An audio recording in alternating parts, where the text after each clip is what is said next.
For years, Last Man Standing was the show that brought families together every Friday night. The laughs, the characters, the stories, it all felt like home. But then everything changed. One by one the main cast started leaving. The replacements didn't feel the same. And suddenly viewers were left wondering, why did their favorite characters disappear? Was it creative differences, career changes, or something deeper? The true story is more surprising than you'd expect. So let's get started. After years away from TV, Tim Allen came back strong in 2011 with Last Man Standing. It wasn't an easy decision. He had already turned down big offers, including one from CBS that would have paid him $1 million per episode. But Last Man Standing was different. The show's creator Jack Burdett imagined Mike Baxter as a new kind of character, someone who felt like an older, wiser version of Tim, the Toolman Taylor. At first, Allen didn't want the role. He thought it was too similar to his old character. He said no 3 times. What finally changed his mind was a deal that gave him control. Along with starring, he would be an executive producer and have a say in the show's direction. This freedom would later play a big role as the show touched on political topics. ABC had big plans for the show. They wanted it to feel like a modern version of All in the Family. The idea was to have a conservative main character whose views would be challenged by his family. They put the show on Friday nights, a tough time slot, hoping Tim Allen's popularity would draw viewers. It worked. When it premiered in October 2011, 13.2 million people tuned in, making it ABC's biggest comedy debut since 2014. Even in its first season, it dominated its time slot and was especially popular with viewers aged 18 to 49. This was a big deal for a Friday night show, which is usually a hard slot to succeed in. Over 6 seasons, the show kept strong ratings, averaging over 8 million viewers per episode. That's why it shocked so many people when ABC canceled it in 2017. And even more shocking was the departure of the main cast. In the first season of the show, Alexandra Krosny played Kristen Baxter, the eldest daughter of Mike Baxter. Kristen was a young single mom who had her son Boyd at just 17. She worked as a waitress and lived with her parents while trying to balance her life. Viewers loved how Krosny made Kristen feel real. She had a mix of sass and heart, making her funny but also relatable. Her quick, witty comebacks with Tim Allen's character were a highlight, and she brought a lot of emotion to Kristen's struggles as a young mom. But after season 1, something unexpected happened. ABC announced that Krosny wouldn't return for the next season. They said it was due to creative differences, but the real reasons were more complicated. The show's producers decided to change Kristen's story. Instead of focusing on her being a young mom trying to figure things out, they wanted her to seem older and more experienced. They thought this would make the show feel fresh and create new ways for her to challenge Mike Baxter on political and social issues. To make this change, they recast Kristen with a new actress, Amanda Fuller. Another reason for the change had to do with how the sisters on the show looked. Even though Kristen was the oldest sister, Alexandra Krosny was actually younger than Molly Ephraim, who played Mandy, the middle sister. The producers felt this made things seem a little off. Amanda Fuller, who was older than both Krosny and Ephraim, seemed like a better fit to play the eldest sibling. Apart from that, in December 2011, Nick Jonas made a surprise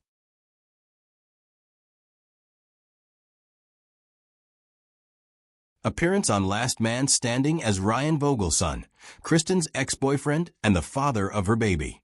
He was only 19 years old at the time, and the casting was meant to grab attention and boost ratings. In this Christmas episode, Ryan suddenly comes back to town after disappearing for a long time.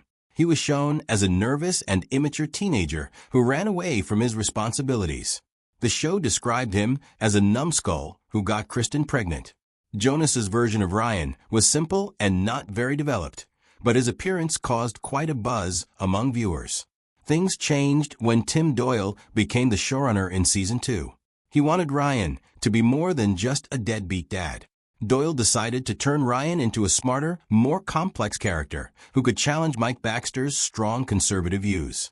The plan was to make Ryan a regular character with deeper connections to the Baxter family. But even Doyle couldn't keep this character. In 2012, Jordan Masterson took over the role of Ryan. Masterson, known for his role on Greek, brought a completely new version of a character to life. His Ryan was smarter, more mature, and politically outspoken. He wasn't just a scared teenager anymore. He was now someone who could argue with Mike about big ideas like politics and values. This change gave Ryan a lot more depth and made him an important part of the show. Over time, Ryan's character grew even more. He went from being a struggling dad to running his own cannabis business, Best Buds, in later seasons. The show had fun with Ryan's success, showing how he unknowingly started acting like a capitalist, something that Mike found hilarious. In May 2017, fans of Last Man Standing were shocked when ABC announced it was canceling the show. It wasn't just any show. It was one of ABC's biggest hits, with over 8 million viewers and strong ratings. People expected it to return for another season, especially since it was doing so well on Friday nights. But instead, the cancellation came out of nowhere. The timing made it even more surprising. Just 2 months earlier, Tim Allen, the show star, had caused a stir on Jimmy Kimmel Live. He joked that being a conservative in Hollywood felt like living in 1930s Germany. Many wondered if that had anything to do with the network's decision.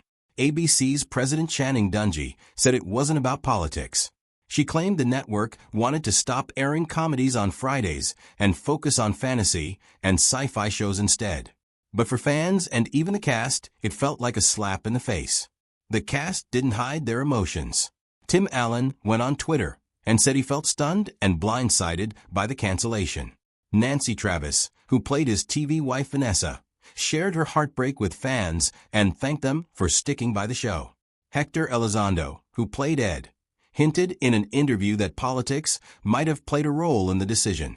While the older cast members were shocked, younger actors like Molly Ephraim and Caitlin Dever started moving on. They didn't expect the show to come back and began looking for new opportunities. Fans, however, weren't ready to say goodbye.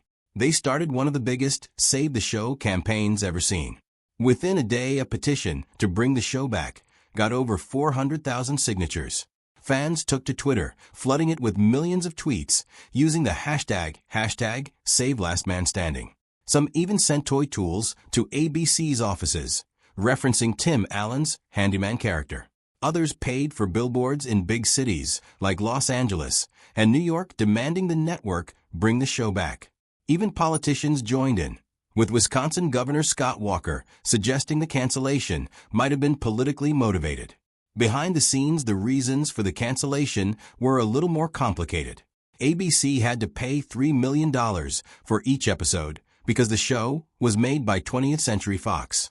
On top of that, Tim Allen's salary of over $200,000 per episode added to the costs. After the cancellation, Fox executives started shopping the show to other networks, including CMT and NBC. In the end, Fox itself picked it up. A year later, on May 11, 2018, Fox announced they were bringing the show back. This wasn't just because of the fans. Fox noticed how well ABC had done with the Roseanne revival, which had millions of viewers. Seeing a chance for their own success, Fox decided to take a risk and spent $50 million to make it happen. A few days before the announcement, Tim Allen, the star of the show, dropped a hint on Twitter. He told fans to keep it up, showing that the deal was already in the works. Getting the show back wasn't easy. The timeline to get the show back on air was tight.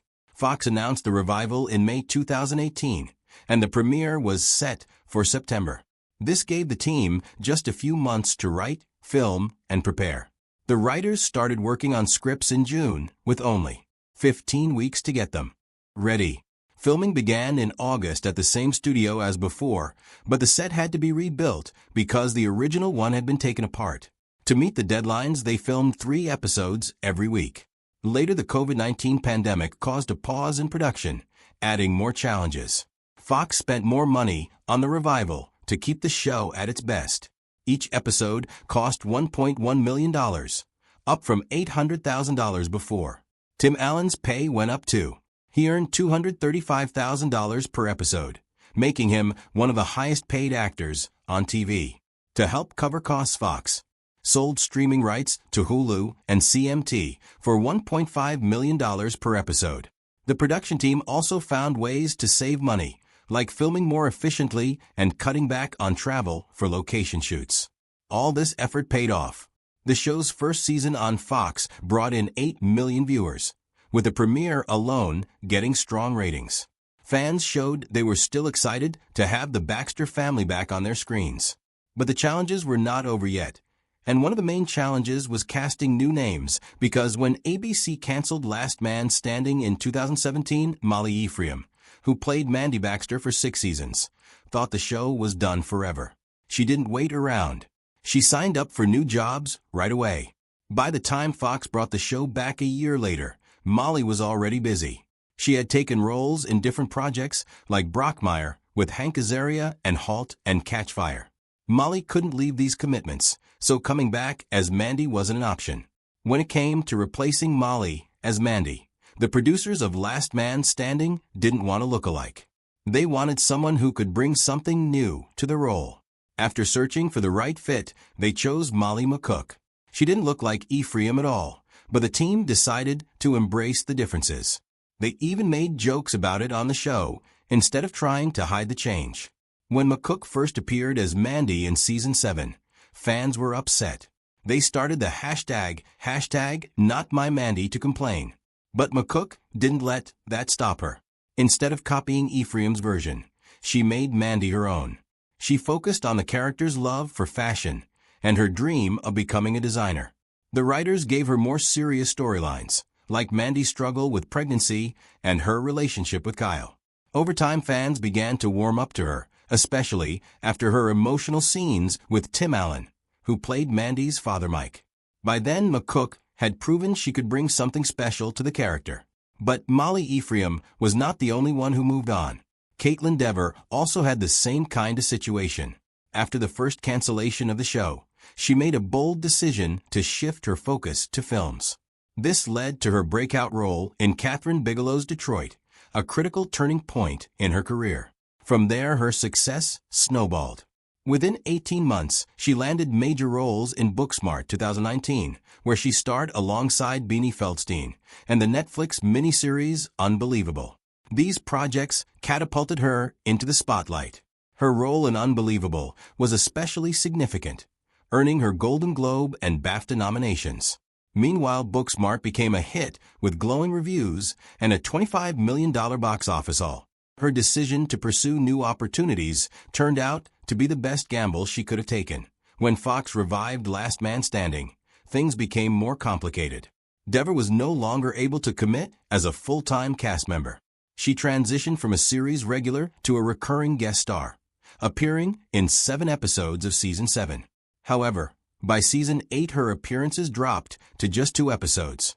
The COVID-19 pandemic made things even harder, with strict quarantine rules requiring 14 days of isolation for each appearance. The show's production team had to adjust their schedules around Dever's availability, sometimes writing entire episodes that could be filmed during her brief windows between projects. By the final season, she appeared in only 3 episodes, including the series finale. Dever's reduced role meant significant changes to the show's storylines. The writers explained her character Eve Baxter's absence by sending her to the Air Force Academy. This creative decision allowed her sporadic returns to carry more emotional impact, deepening her character's arc. The show also made clever use of video calls to keep Eve connected to the Baxter family, even when Dever couldn't be on set. One standout episode, The Two Nieces of Eve, was crafted specifically to fit her limited availability. It focused entirely on Eve's relationship with her nieces, tying up several long-running storylines and giving fans a heartfelt moment with her character. Despite her busy schedule, Dever managed to juggle multiple high-profile projects between 2017 and 2021. She starred in Dopesick alongside Michael Keaton, took on a role in Dear Evan Hansen, and recently landed the part of Abby in HBO's The Last of Us Season 2.